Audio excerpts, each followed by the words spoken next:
Bright এনোবাখারের পর ব্রাজিলের জাতীয় দলের ফুটবলারকে সাইন করিয়ে ডায়মন্ড হারবার এফসি ভারতীয় ফুটবল মহলে ট্রান্সফার মার্কেটে মোটামুটি আলোড়ন তৈরি করছে এবং ব্রাইটের পরবর্তী আরো একজন ফুটবলার কনফার্ম হয়েছে, ব্রাজিলিয়ান তিনি।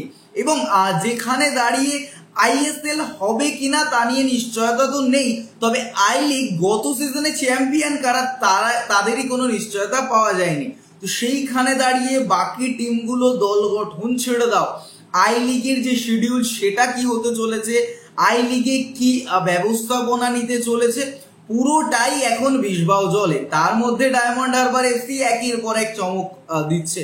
এই মুহূর্তে দাঁড়িয়ে 29 বছর বয়সী Brazilian Clayton de Silveira da Silva, মানে শর্ট কথায় ক্লেটন সিলভাকে ডিল ডান করিয়ে ফেলেছে। ডায়মন্ড হারবার এফসি 29 বছর বয়সী এই সেন্টার ফরওয়ার্ড, সেকেন্ড স্ট্রাইকার এবং লেফট উইঙ্গার পজিশনেও কিন্তু যথেষ্ট সচ্ছল। এই মুহূর্তে তিনি কিন্তু রয়েছেন পিরাক এফসিতে, যেটা মালয়েশিয়ার ফার্স্ট ইয়ার লিগের ক্লাব, এবং 2.2 CR তার মার্কেট ভ্যালু। ইনি ব্রাজিলিয়ান আন্ডার 23 টিমে কিন্তু ছিলেন, অর্থাৎ ব্রাজিলের জাতীয় দলের জার্সিতে আন্ডার 23 দলকে রিপ্রেজেন্ট করেছিলেন।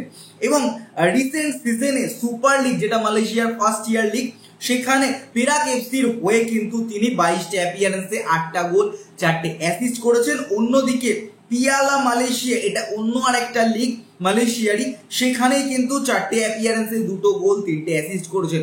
অর্থাৎ একটা গোল মেশিন ডায়মন্ড হারবার এফসির জন্য কিন্তু ডিল ডান করিয়ে ফেললো অভিষেক ব্যানার্জির দল। বেশ ভালো এগোচ্ছে কিন্তু ট্রান্সফার মার্কেটে।